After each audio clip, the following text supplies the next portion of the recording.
എടോ, നമുക്കൊക്കെ വേണ്ടി മുൻകൂട്ടി നിശ്ചയിച്ചുറപ്പിച്ച ഒരു ജീവിത സഖി എവിടെയോ കാത്തിരുന്നു. ഇന്ത്യയിൽ ജനിച്ച രാജീവ് ഗാന്ധിയുടെ വധുവാകാൻ ഇറ്റലിയിൽ ഒരു സോണിയ കാത്തിരുന്നു. കേരളത്തിൽ ജനിച്ച പ്രസിഡന്റ് KR നാരായണന് വധുവാകാൻ ബർമ്മയിൽ ഒരു ഉഷ കാത്തിരുന്നു. എന്തിന് നമ്മുടെ മോഹൻലാലിന് വധുവാകാൻ മദിരാശിയിൽ ഒരു സുചിത്ര കാത്തിരുന്നു. അതുപോലെ എനിക്കും ഷൺമുഖത്തിനും വേണ്ടി ആരോ എവിടെയോ കാത്തിരുന്നു. ഒരു ദിവസം കണ്ടുമുട്ടും.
ഞാൻ ഇത്രയും നാൾ അന്വേഷിച്ചിരുന്ന ആള് ഇത് തന്നെയാണ്.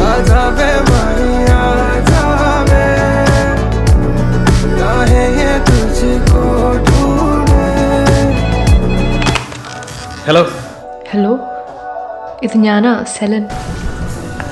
ഹലോ, ഒരു കേക്ക് വേണമായിരുന്നു.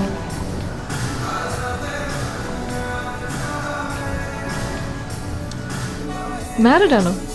അല്ല, എന്ത് പറ്റി? എനിക്ക് ചേട്ടന് ഇഷ്ടമാണ്.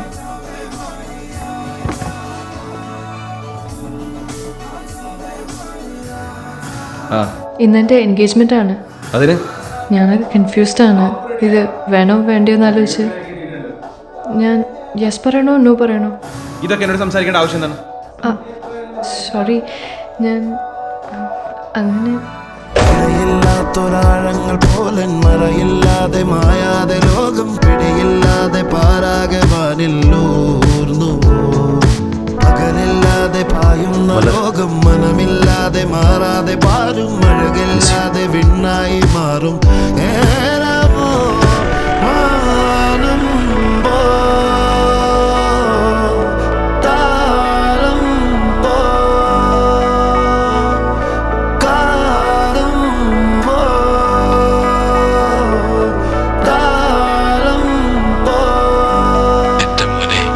നമ്മളെ സ്നേഹിക്കുന്ന പെണ്ണിന്റെ ഒപ്പമല്ല, നമ്മളെ സ്നേഹിക്കുന്ന പെണ്ണിന്റെ ഒപ്പം നമ്മൾ ജീവിക്കേണ്ടത്.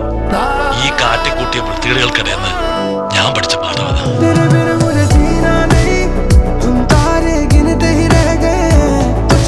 ഈ സൺഡേ എൻ്റെ എൻഗേജ്മെന്റ് ആണ്. ഞാൻ യെസ് പറയണോ നോ പറയണോ?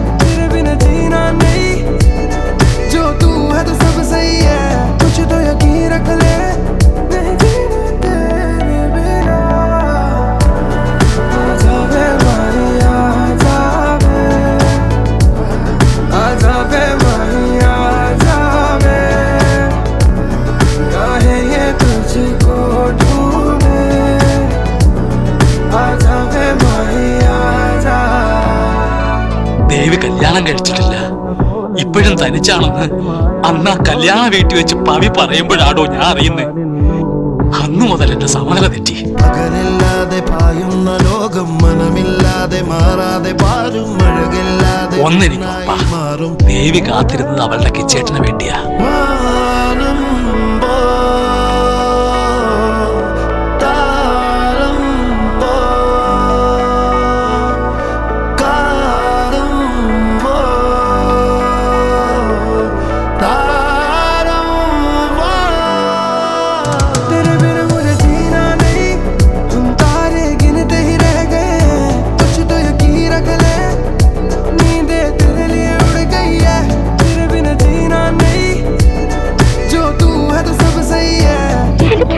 എന്തെങ്കിലും മുകുന്ദന്റെ ഈശ്വരൻ എന്റെ മുന്നിൽ എത്തിക്കുന്നു.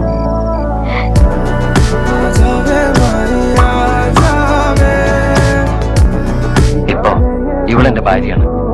ഭഗവാനെ സാക്ഷി നിർത്തി ഞാൻ താലികെട്ടിയ പെണ്ണ്.